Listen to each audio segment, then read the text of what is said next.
once you have the contract and the methods in place, a lot of people are going to jump right to tasks. And I had to remind myself, no, actually, the first thing I taught with my best virtual assistant was the business lingo. There are certain terms we use in the commercial real estate and commercial inspection world that she needed to know just like the back of her hand. She needed to understand exactly what terminology I was throwing at her so she could then execute on our business tasks and on all of our communication. So teach business vocabulary, in other words. Number 8, business tasks.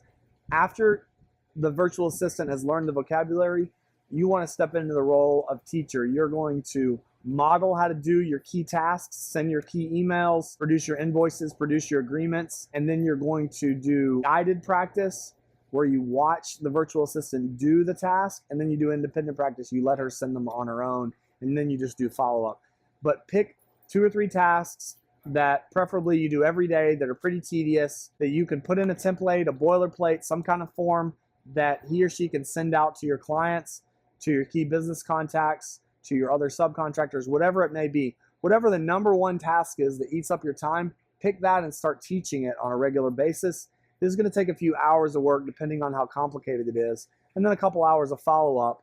I would say to do this, took a lot of calls in the first few weeks, and it took about 3 months of really regular follow-up on how it was going, and then it just became easy for the virtual assistant to perform. Number 9, what I call the ramp-up period. You're going to continue to build tasks and follow up on them through modeling it, through guided practice, through independent practice, and then we would have daily phone calls for a while just to see what kind of obstacles were coming up from our virtual assistant and how I could help her solve them.